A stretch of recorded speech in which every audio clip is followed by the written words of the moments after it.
All right. Welcome, everybody, to Between Two Pastries. I'm Nicole. Hey, everyone. This is Annie. Yeah. So, so today, we always start out giggling like massively. It's really funny when we start our pods. It's one big mess. It's just awkward. It's awkward. It's awkward. It's also just fun, too. So, yeah, it's fun to be giggling. Anyway, today's topic is carbohydrate. So listener question. Yeah, I've been getting a lot of listener questions, but I think that there's just so much misinformation, confusion around carbohydrate in general.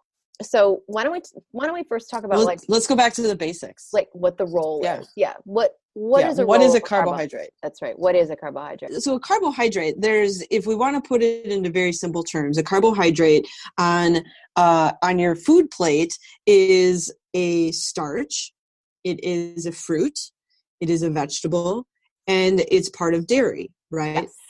Those are where you find carbohydrates, and there are complex carbohydrates. So that would be like whole grains, things that have fiber content to them, or they would be simple carbohydrates. So that would be the fast acting carbohydrates we may see like orange juice or candy, a Snickers bar, stuff like that. Okay.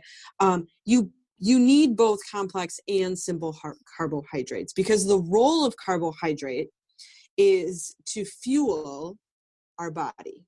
Okay. Mm-hmm. It is to provide energy to the body. In our brain. Not only energy to the body, but more importantly to our brain. Mm-hmm. Okay. Hence why when a person doesn't eat breakfast or doesn't have a carbohydrate with their breakfast, we oftentimes see this with kids and teenagers, they're falling asleep in class because their brain just doesn't have the fuel. Carbohydrate is the number one energy source to the body. The simple version. It was beautifully said. So I think the big question then is, okay, so there's good and bad carbohydrate. And it's like, nope. That's not how it works at all. And so that's something I try to help people understand, is that it's simply energy. We have fast-acting forms of energy. We have slow-acting forms of energy. Typically, when you eat, you want a little of both, especially depending on your activity levels or what's kind of going on or the type of energy that you might need at any moment for whatever reason. And that truly is what it comes down to. The question that came from the viewer, just to be really clear, listener, how can I incorporate, starchy vegetables or starchy carbohydrates into my day? When we put value on or no value on a food, right? We start to question. We start to, when can I have X? Right. Well, you can have it anytime you absolutely want. Absolutely. Food is not controlling you. Mm-hmm. But that's a whole, Yes. That goes into the psyche. Yeah. And like a lot of people, I think this viewer is just trying to make, what they would consider healthy choices for them too, but it's also just, I think, them already defining a starchy carb as particularly not good for them. I think that's the point I'm kind of coming down to, is that. Well, don't you remember, what was it, the early 2000s, I think it was? The potato basically was just ripped apart by diet culture, and how the potato is the worst thing in the world, and all this stuff started coming out on the damn potato. And it's just like, are you serious? This thing is from the earth. Like, technically it's a vegetable, but then you have things like rice, white rice, brown rice, whole wheat pasta, white pasta, all of those things. And the point I'm trying to make, though, is the starchier grains and vegetables have really gotten a bad rap. And we have to remember the source that they're coming from. And that primary source is Western culture, and aka diet culture, says this. And it doesn't actually, diet culture and even Western culture, based on the premise of them wanting you to look a certain way or be a certain way, dress a certain way, all of those things, that's all diet culture, is really, really sneaky. It wants us to believe that starchy carbohydrates are bad because we're trying to build up an industry that's making money with the other macronutrients right now. Right. Back in the 80s and 90s, fat was the bad thing, right? Mm-hmm. And carbs were making money. So we have to remember the source. So close your eyes and go all the way back to, here are the basics. Carbohydrate, simple and complex, provide energy, Sure. right? Sure. Like, we have to come back to that. And then what am I doing to make sure that I'm getting all forms of carbohydrate in? What does that look like? Because we have to remember too that, again, all of these forms of carbohydrate provide us with certain nutrients that we need. So we were talking about can provide us with fiber. Again, if you're just having a white pasta, let's say, it's not providing with a whole lot of fiber, but it's still providing you with the B vitamins, Yeah, and let me give you a scenario, Nicole. Yeah. You're at a hotel in Bumblefuck, and the only thing on the continental breakfast is white bagels, cinnamon rolls, right, and frosted flakes. Right. Is your best option to not eat it all? Right? Or you're at someone's house and it's a dinner party and it's, for your kids' soccer tournament pasta party. Is your best option not eat or have white pasta? Right. And then perform really well. Right. Exactly. Yeah. And this is the problem that we're facing, is people are choosing to not have carbohydrates because there's that much fear instilled in people, versus closing their eyes and coming back to carbohydrates in any form are okay in any scenario. Right. And you can create your plate at breakfast, lunch, dinner, and snacks with an appropriate amount of carbohydrate, if we allow ourselves to release all of those fears.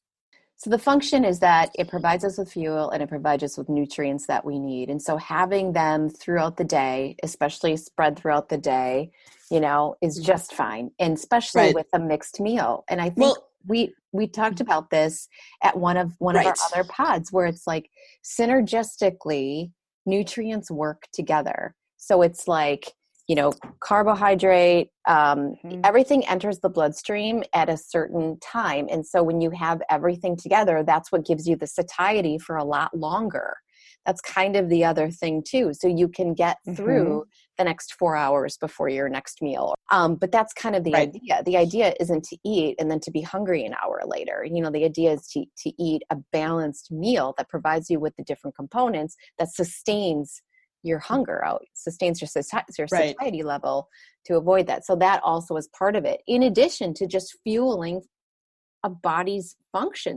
Well, and you talk about having all the nutrients and that balance throughout the day. Let's put that in terms of insulin control. I mean, you have to have carbohydrate for proper insulin control, but those who have diabetes have to have carbohydrate. Because you have diabetes doesn't mean that you screwed up with carbohydrate, or that now you don't have carbohydrate again and that was the biggest problem in the world.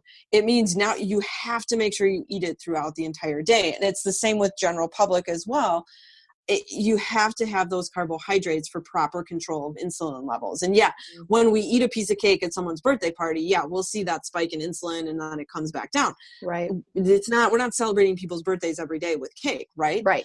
But we can have a cookie and a glass of milk and find the proper balance there, because we're pairing it with the carbohydrate, maybe some fat in there now too. Right. And some protein. And some protein, right? So like, that's what it's all about, is, if you're trying to figure out how to get in a carbohydrate at breakfast and all you're eating right now is eggs, here, okay, start with a slice of, whole grain bread. You have to think of it too as like exposure work, as you're trying to put carbohydrates into your daily eating pattern. If you're afraid of them, is start with those exposures and list out carbohydrates that you're willing to start with. Right. Not the ones that you currently do eat, but the ones that you don't currently eat that you're willing to start to implement into your daily routine.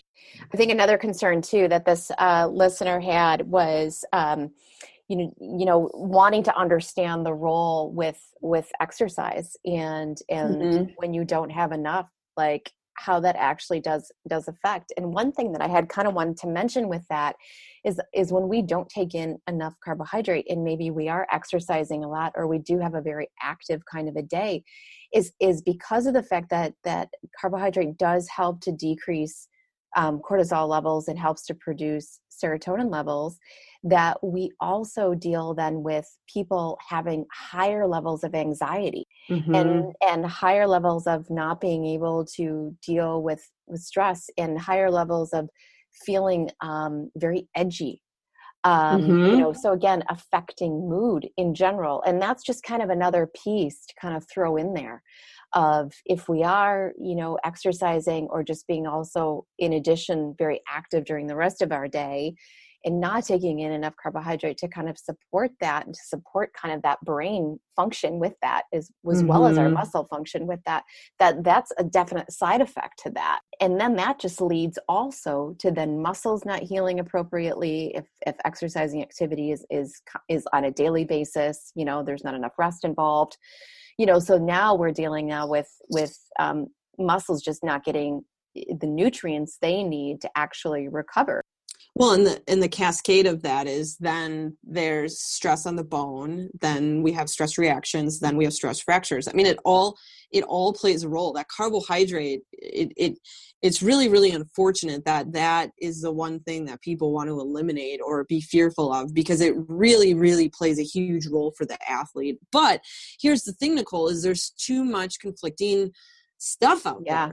And unfortunately, people are buying into headlines and maybe, the abstracts of different articles without really looking further into it on different, whatever research might be out there. The fact of the matter, and what we do know, is that carbohydrates are essential for life. Absolutely. Is your body resilient? And, you eliminate carbohydrates and, I haven't died yet. This kind of stuff, similar to people with eating disorders where they've restricted for 1 year, 3 years, or 20 years. Yeah. It can hit you at any point. That Definitely. Heart attack, kidney disease, failure, liver failure, whatever it might be. It doesn't matter that Joe Blow lived another 30 years of not eating carbohydrates and eliminating this or that or whatever. Or the bulimic was throwing up 5 times or 5,000 times and then they died or didn't die. The fact of the matter is, what we know is that when we eliminate different things, your mortality rate increases substantially, right? Really so does. It does. And the comorbidities that come along with it, of things that affect your kidneys, your liver, everything. Cancer can now be you're not setting yourself up for success when you eliminate these different things. Absolutely. Even though we may see and other people and hear of their experiences, we have to come back. I'm going to say it again. We have to come back to the basics. Carbohydrates provide energy. Right. Period. When you're an athlete, period. When you're an athlete, we now need to really layer in even more carbohydrates, and in a simple form as well, on top of the complex and the simples that we're eating just as a sedentary person. Right. Now, the super active person, we layer in even more. They become even more important. And predominant. Yeah, definitely. And if this is my biggest beef. If you have a fear of carbohydrates, let's reconsider the activity that you're doing.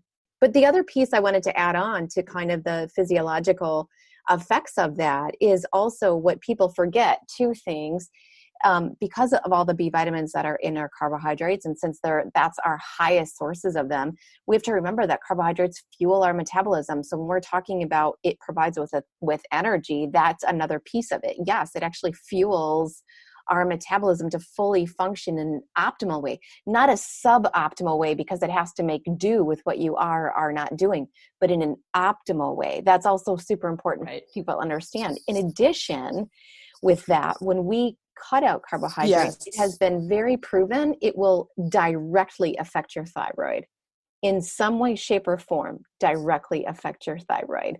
So whether that is that it comes in the long term of that elimination, or whether that comes soon, whether it comes sooner or later, basically. And then the other piece with that, I'm so glad you brought that up. Well, it's a major, major piece that people forget. And this is what everybody wants to do, is conserve their thyroid. But the other piece of this too is it fueling our hormones. So without that carbohydrate, without the estrogen flow, without, testosterone, what have you, this is where it starts affecting our heart, because of the amount of stress that not having carbohydrates and then potentially exercising at a higher rate. And again, this is looking at short-term, potentially long-term as well, that we're just creating more potential inflammatory factors then and stress then on our heart in particular. So these are just considerations right. that why it's so important to just get a balance in. Well, and again, I mean, this is really, really, truly is and is not a plug for Nicole and I or RDs in general, but like if you're an athlete and hey, instead of that 1 cup of pasta, I need you to eat 3. And when they do it, the positive things that come from them eating carbohydrates, physiologically, weight management, athletically, and the people who don't,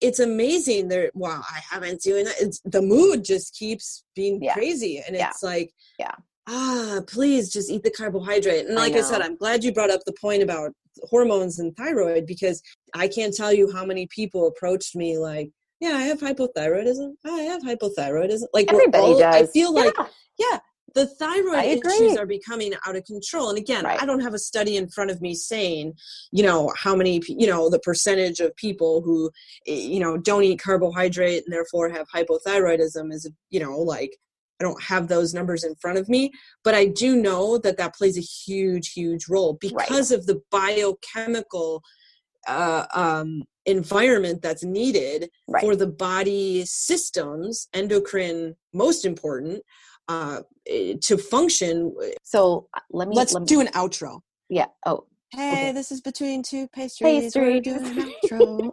Woo, okay, gotta go. Moving out. Bye. All right, that's all for us, folks. Take it easy and get some starches in. Or something like that. Bye-bye. Yeah, right.